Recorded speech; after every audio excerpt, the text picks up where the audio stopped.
Hello, my name is S.K. Williams, and I would like to discuss something with you today.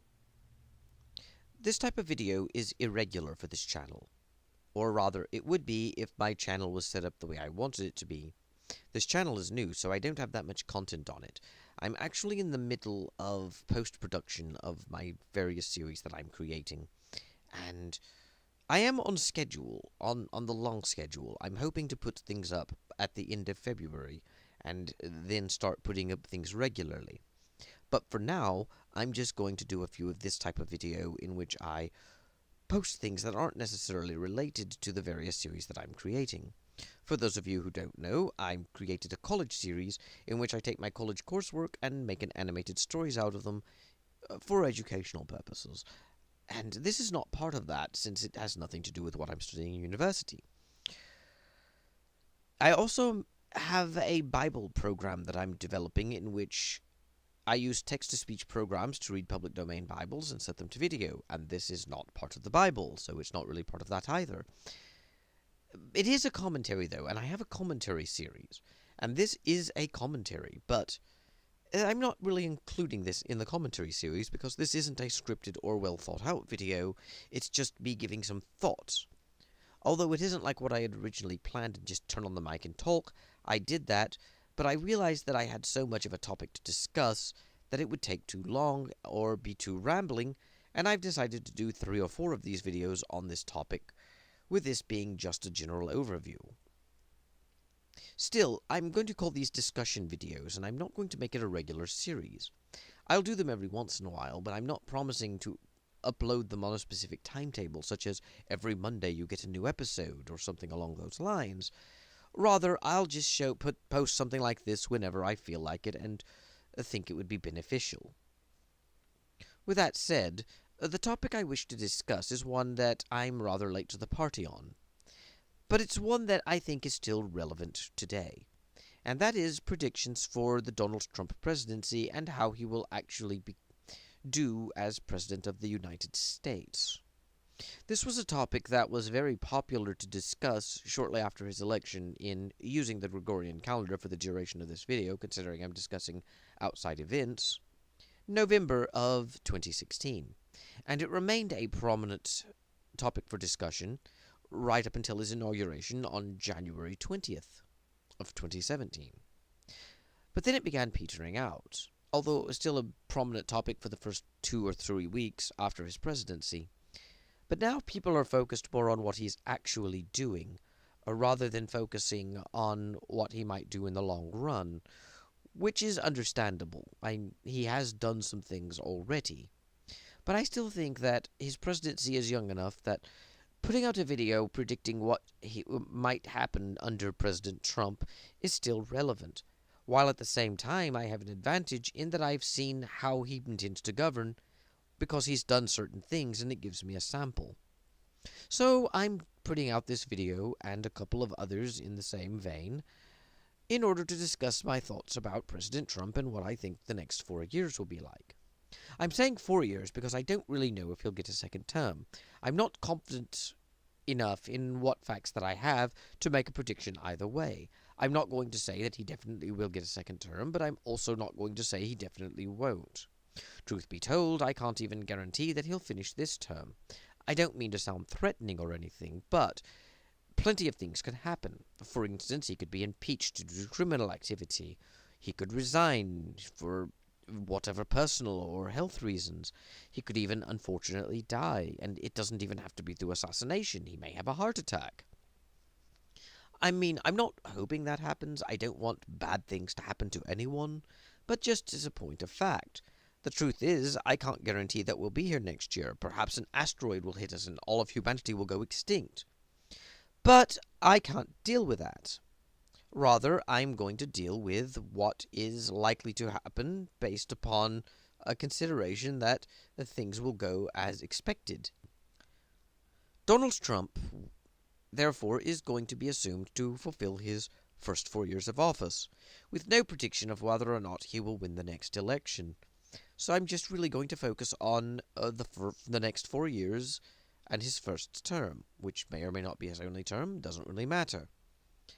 With that said, I think that I should begin this particular conversation now. With that said, the Trump presidency presents me with one major problem, and it's something that really helps delay this particular video, and it's that Donald Trump is in many ways the same as Barack Obama. He's put me in the same position as Barack Obama did 8 years ago. You see, 8 years ago, when Barack Obama was elected President of the United States, he was elected largely on a cult of personality, and he rode the wave of populism, although we don't call it that when a left-winger takes over. That's exactly what it was. His "yes we can" and "change you can believe in" and "hope, change," all those posters out there, and people were talking about how wonderful Obama was. He would restore the economy that devil George W. Bush had destroyed, and he will restore our international image, and everyone will have health care, and everything will be wonderful, and racial tensions will evaporate, and everyone will be tolerant and loving, and everything will be free. And the people who supported Obama were looking at him much like a political messiah, a savior who would give them everything they want and make America a virtual utopia. On the other hand, though, many of those who did not vote for Mr. Obama, not all but many, were saying that he was a socialist dictator, or perhaps even an outright communist, that he hated America and was going to strip us of all of our civil liberties and perhaps even put us in camps and imprison political dissent, and would destroy the economy and would ruin America and allow terrorism and all sorts of other horrible things and would essentially be a dictator. Well, back then I didn't really buy either view. I didn't think that Obama was going to be a dictator who took over America and destroyed it and killed political dissent and what have you. But I also didn't really believe that Barack Obama was going to be a savior who fixed everything in America either. So I really didn't at that time understand why people were making such a big deal out of him. And in many ways, this is how I view President Trump. I don't think he will make America great again. I don't think that he will bring prosperity back so that jobs are everywhere and everyone is taken care of and money flows easily. And I honestly don't think that he will make everything wonderful and bring all good things to America. Conversely, I also don't think he will be a political dictator. I don't think that Trump will build prisons for political dissenters and concentration camps and go about killing those who oppose him, or destroying the rights of Americans and creating the dreaded theocracy that everyone keeps prattling on about. So, really, I think that the Trump administration will be much like the Obama administration in that we will see a politician who does some things you might agree with and others that you don't, but at the end of the day won't actually have this profound impact like people were fearing. That's not to say he can't have a profound impact. Unlike Obama, Trump did hit the ground running, and it does seem like he is going to attempt to keep all of his promises and shake things up, so he will more than likely have a larger political impact than Obama, and he may even have a larger social impact. And it is that social impact I would like to discuss at length in another video. But what I'm driving at is, I don't think he is going to be as bad as his worst detractors say, nor do I think he will be as good as his most vocal supporters say, and will do some good and some bad, and it will end up being somewhat more even keel toward the end. Because as much as I see Trump as a bit of a blowhard, and certainly as a bully, I don't think he is necessarily going to become an out-and-out tyrannical dictator. Time will of course tell, but this is just what I'm thinking. With that said, I think that I will give a nice overview of the general issues of the day, and then call it quits and wait until the next video to discuss what I think of Trump and his economic plans, international relations, and social impact, all saved for other videos. Until then, though, I would like to give a very, very brief overview in a nutshell of everything I think will happen. This video won't go into an in-depth analysis of any topic. It's just going to be a drive-over or flyover where I say, oh, with the economy, he's going to do this. I think it might improve here but be bad here, and blah, blah, blah, blah, blah. No details will be given in this video. No details. But just a very general sense of what I think will happen, and like I said in a future video, I will go into greater detail and greater elaborations. With all that out of the way,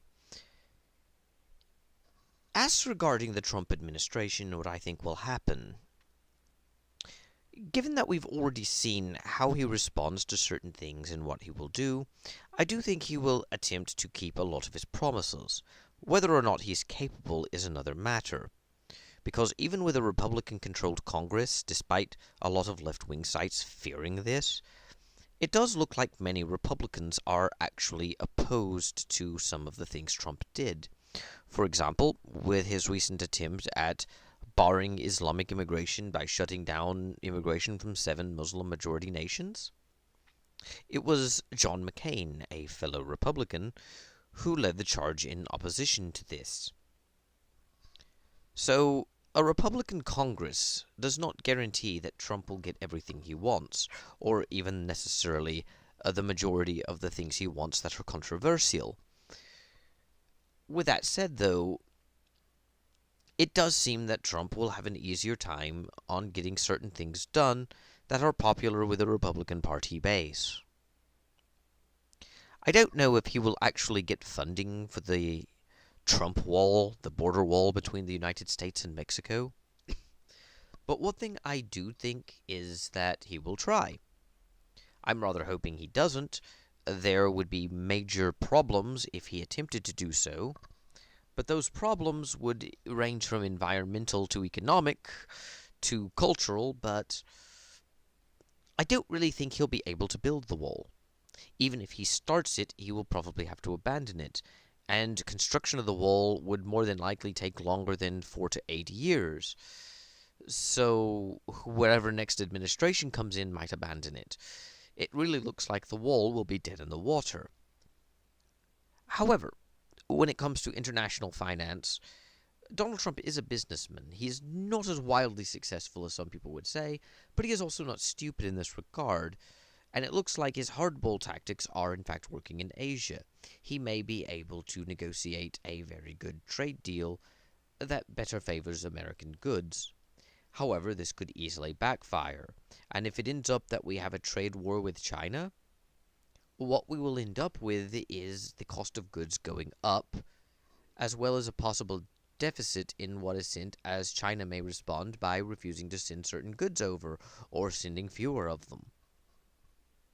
I do hope that he mitigates against what he has already done to alienate Asia by coming up with a really good trade deal. It looks like this might happen. As I'm making this recording, Shinzo Abe, the Prime Minister of Japan, is headed to DC to discuss with Trump a new trade deal with Japan, for instance. With that said, though, it does look like Trump will be fulfilling one liberal view, and that is that he will be harming America and dragging it down. But he's not going to do it in the exciting way of building a stormtrooper army and developing hate squads and seizing power and becoming an emperor and crushing all opposition. But rather, what it looks like he's going to focus predominantly on during his presidency is making it easier for businesses to flourish using not necessarily good tactics. For instance, he's heavily in favor of deregulating banks.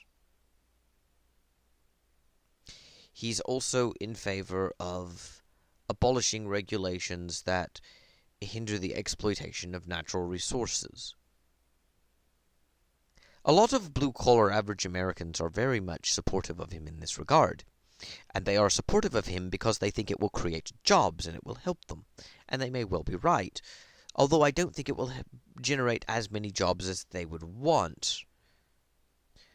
But the biggest problem with this is that if you get rid of the EPA regulations capping businesses, what you will end up with is an environment being wrecked. Also, companies can make short-term gains. This will destroy the air you breathe and the water you drink, and create a plethora of health issues that in the long run are vastly worse than the economic slowdown. But at least we'll be able to improve American construction. But there's no guarantee that this will greatly increase the number of people who are actually going to be employed by these companies, because the easier access to goods doesn't always translate to more people needed in a factory.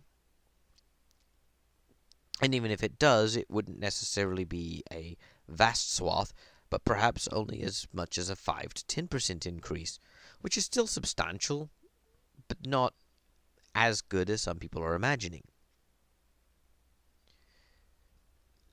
There's also the fact that he wishes to deregulate banking industry, which a lot of people think might be good.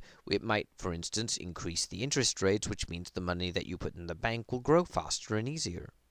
But it also means that the interest on loans the bank takes out will grow, and that banks will be able to set more types of contracts and engage in what is known as predatory lending. And this will actually harm the average American, as banks will be able to take more and more of their homes, and they will become greater indebted to slaves. And that's sort of the problem with Donald Trump. He's actually focusing on improving the business sector, which may very well be at the expense of the environment and the common man. And please keep in mind, I may sound like it, but I'm not a left-winger. I am not a liberal or anywhere near a socialist. I'm actually rather conservative. But there are reasons that one would want to advocate certain regulations on banking and industry. And what Trump is actually going to help will be those who own those industries and who profit from them the most, rather than the average American. And he's going to allow them to do so by removing protections that help common man and prevent them from being victimized by these groups. I'm not saying all businessmen are evil or that all bankers are, but there is a reason for these regulations, and by removing them, Trump is predominantly helping wealthy men such as himself. Even though he claims to have divested himself from his business interests, this is clearly not so. And that's what I think is predominantly the main issue with Trump, is the damage to the environment and the assistance in helping companies do less than ethical things that are now going to be made legal. Because he's going to focus on increasing the profitability of the country over any sort of moral or ethical concerns, because in spite of some people, not all but some, holding Trump up as this great Christian example, he simply really isn't, and he's predominantly driven by money and greed.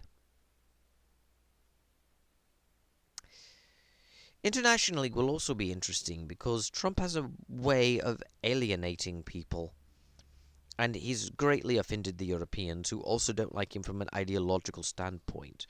And this will possibly hurt America as a whole, since Donald Trump is the face of America now. Even if you didn't vote for Trump, he is your president, and that little hashtag not my president thing, it doesn't mean anything. We, the people, picked Donald Trump, and that means that he is a reflection of everyone in America now. That will hurt international image on the ground for American tourists. But it will also, I think, harm America's diplomatic relations with Europe. It won't be irreparable. People know that politics is a fleeting thing, and Trump will be gone. And keep in mind, that's another thing. People know that Trump will go away in the future. But still, in the short run, Donald Trump's administration will largely alienate many countries through his browbeating and ill manners. But possibly the greatest danger will be if Trump goes through with his idea of trying to charge Europe for defense and possibly pulling out of NATO. If Trump were to do that, he is leaving the door open for military collapse and invasions, and he is also leaving the door open for a substantial erosion of American influence, because ultimately Trump is thinking like a businessman and doesn't understand international relations that well. You can't just say, well, I'm not getting paid, I'll up and leave, because once you do that, once you remove your military presence, you also remove a substantial part of your political clout. So rather than making America great, he will be eroding its power base around the world. And with that said, I think that the final thing I would like to discuss is people really shouldn't be afraid of Trump so much. Keep in mind that the worst detractors of Barack Obama really hated all of his policies that disappeared with the stroke of Trump's pen, much to their cheering. But whoever replaces Trump can do the same thing and just erase Trump's policies with the stroke of a pen. And that's sort of the problem with the modern democratic system, is that it is rather inconsistent and very temporal and fleeting. But that is perhaps one of the greatest advantages of it as well. It is a weakness, but it is also a strength. Because if Trump does wreck things, at least there's a chance to rebuild afterward. I'm going to make another video, like I said. The gist of this one is that I think Trump will attempt to keep his promises. This will have some disastrous effects on the average American and on the economy and on world relations, but at the same time, he may get a better trade deal with Asia, and he will certainly improve the business structures in America. Whether or not this actually improves the common man's life or wrecks the environment, though, are another matter, and I don't really think the Trump wall will be finished. I'll go into more detail on various issues as this mini-series progresses. For now, I'm just going to call it quits. I'm actually not feeling very well today and probably shouldn't have made this video, but I do want to add content to my channel so it doesn't fade away. But yet at the same time, I realize that making bad content can also harm you. Nonetheless, thank you, God bless, and goodbye.